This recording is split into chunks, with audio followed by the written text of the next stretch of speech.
Hasta 1.500 millones de euros han volado de los fondos en Europa por culpa de la crisis griega. Sobre esto hablamos hoy con José María Luna, director de análisis de Profim. Hola José María, ¿qué tal? Muy buenos días. Bueno, como decíamos, hasta 1.500 millones de euros han volado de los fondos europeos. ¿A dónde está yendo ese dinero? Pues fundamentalmente lo que preocupa al inversor es básicamente la crisis presupuestaria de determinados países, como pueden ser los mal llamados PIGS. Y evidentemente eso lo que ha hecho ha sido que aumente la cautela a la hora de invertir en fondos europeos y hayan buscado otro tipo de mercados que tengan más visibilidad en cuanto a resultados o potenciales resultados positivos. ¿Hacia dónde han ido? Pues básicamente han ido hacia la renta variable norteamericana, por un lado, también renta fija corporativa de Estados Unidos, porque bueno, pues los problemas presupuestarios no son tan graves como en la situación que puede ocurrir con Grecia y otros países. También ha habido emigración de dinero desde fondos de inversión hacia estructuras y por supuesto también ha habido salidas hacia fondos garantizados, que en este año son quizás los gran beneficiados de todas estas turbulencias de los mercados financieros. Me parece que ha habido una fuga de capital en la bolsa española. Conocíamos ayer los datos de BME que hablaban de un 30% menos de volumen de negociación. ¿Dónde está ese dinero? Precisamente hay que compararlo desde el punto de vista relativo respecto al año pasado. El año pasado hubo un volumen en este mes pasado de mayo que fue muy fuerte, con todas las turbulencias griegas, y evidentemente si lo comparamos respecto a ese mayo, lógicamente el volumen ha sido menor. Básicamente volvemos de nuevo al mismo problema, los problemas presupuestarios, las tensiones en Europa. A pesar de que la renta variable española sigue hoy siendo uno de los mercados dentro de Europa que mejor evolución están teniendo en este 2011, es cierto que la cautela, la prudencia, lo que está haciendo es reducir la posición de renta variable de muchas carteras de inversores, y precisamente lo que está haciendo es esa huida hacia productos mucho más defensivos. O de estar en renta variable, prefieren estar en renta variable norteamericana, donde los resultados tanto macroeconómicos o los resultados empresariales no han sido tan decepcionantes y sobre todo han sido muy positivos. En ese sentido, la bolsa española, a pesar del comportamiento positivo a lo largo de este 2011, sí es cierto que el volumen ha ido decayendo. Veremos si con las nuevas colocaciones que vaya a haber en este año se va animando un poquito nuestro mercado. Hablabas de la bolsa americana, precisamente a eso iba ahora, y es que los fondos que mejor se han comportado han sido los relacionados con la bolsa americana, pero ahora se acercan la retirada de las medidas de estímulo. ¿Qué podemos esperar a partir de ahora? Pues en principio se plantean dos posibles escenarios. Hay un escenario al cual nosotros le damos más probabilidad, que es un crecimiento económico algo inferior al que venía mostrando en los últimos trimestres, una vez que dejamos el periodo de recesión económica. Evidentemente la retirada de estímulos monetarios y también fiscales, esa política tan expansiva, sin duda alguna se va a dejar notar en el crecimiento económico de Estados Unidos. Pero ese escenario no es malo, y no es malo per se, sobre todo por algo muy importante. Si el crecimiento económico es moderado, va a suponer que no va a haber tensiones inflacionistas. Si no hay tensiones inflacionistas en Estados Unidos, los tipos de interés que va a mantener la Reserva Federal van a ser bajos, y eso sin duda alguna puede ayudar a la renta variable norteamericana. Y sobre todo algo muy importante, habrá que centrarse en aquellas compañías de Estados Unidos cuyo negocio no dependa tanto del crecimiento o de las ventas que se produzcan en Estados Unidos, sino que puedan vender fuera de Estados Unidos. Y ahí juega un papel muy importante la debilidad del dólar, donde las autoridades norteamericanas están muy por la labor de que el dólar se mantenga débil. Ese es el escenario, insistimos, más probable. Ahora bien, sí existe el temor de que podamos volver a una situación muy a la japonesa. No es el escenario más probable desde nuestra casa, pero hay que contemplarlo. Vamos a ir observando o vigilando los datos macroeconómicos, sobre todo los datos de empleo y datos de vivienda en Estados Unidos, que van a ser muy cruciales, porque si el escenario que se dibuja es un escenario de nuevo vuelta a un crecimiento tendiendo a cero, evidentemente la estrategia, pero no solo con respecto a los fondos de bolsa norteamericanos, sino en general hacia los mercados de bolsa, tendrían lógicamente que cambiar. De momento lo que estamos observando son datos de menor crecimiento, sí creación de empleo, pero insisto que es lógico después de los datos tan buenos que hemos tenido, y obviamente también se va a dejar notar esos menores estímulos. Algo muy importante va a depender de esa retirada de estímulos, el quantitative easing, el impacto que va a tener esa no liquidez hacia los mercados de materias primas. Ahí sí que puede afectar. Pero por otro lado estamos viendo cómo los bancos están metidos en una montaña rusa, de repente suben un 5%, al día siguiente vuelven a caer un 3%. ¿Qué podemos esperar del sectorial financiero? No es un sector que desde Profim nos guste. Hoy por hoy nuestras recomendaciones no pasan por tener bancos ni europeos ni norteamericanos. En el caso de Europa hay un problema, insistimos muy mucho en los problemas presupuestarios. Los bancos comerciales europeos tienen en cartera pues mucho papel de deuda pública periférica. Evidentemente se está hablando de esa reestructuración, reestructuración suave de la deuda griega. Veremos cuál es el impacto que puede tener sobre las cuentas de los propios bancos. En paralelo, en el caso español, con un menor crecimiento económico, también va a afectar en cuanto a las tasas de morosidad. Estamos justo en un proceso de reestructuración del mapa bancario, salidas a bolsa. Evidentemente, todo eso crea incertidumbre y mucha volatilidad. Días en los cuales se habla de que el problema griego puede pasar a un segundo plano, efectivamente los bancos vemos cómo tienen subidas fuertes. Cuando el problema vuelve de nuevo a la palestra, volvemos a ver cómo el sector financiero vuelve a estar dañado. Por lo tanto, de momento y por prudencia, no es el sector que más nos parezca más interesante. En el caso norteamericano, además, con los datos que hemos conocido, que algunos de los bancos de inversión o bancos comerciales van a recuperar menos del dinero que esperaban después de la quiebra de Lehman Brothers, también ha impactado esto en las cuentas de resultado, con lo cual hay que ser prudente en este sector. Una de las decepciones de esta primera mitad del año ha sido los mercados emergentes, que pues no están teniendo en renta variable el comportamiento que se esperaba de ellos. ¿Podemos apostar por este tipo de mercados todavía o es momento de esperar, ser más selectivo? De momento, y nosotros ya llevamos comentando o recomendando no estar en mercados emergentes desde el principio de este año, mientras se mantenga una tensión inflacionista en la mayor parte de estos mercados, y ahí es donde sí se está produciendo una subida de tipos de interés. Mientras esa tendencia se mantenga y no se controle la inflación, sin duda alguna ahí hay un problema. Por lo tanto, a pesar de que los datos de crecimiento económico allí son más fuertes que en el caso norteamericano y por supuesto que en Europa en su conjunto, sin duda alguna no debemos de estar en fondos de renta variable emergente.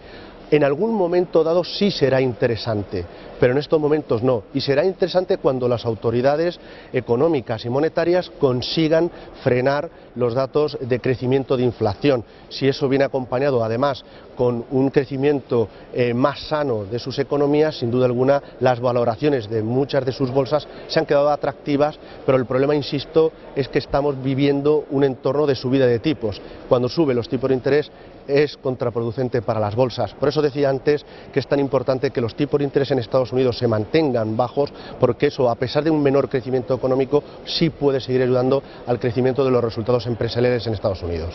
Y todo eso lo podríamos extrapolar al sector infraestructuras en los mercados emergentes, porque se supone que son el impulso.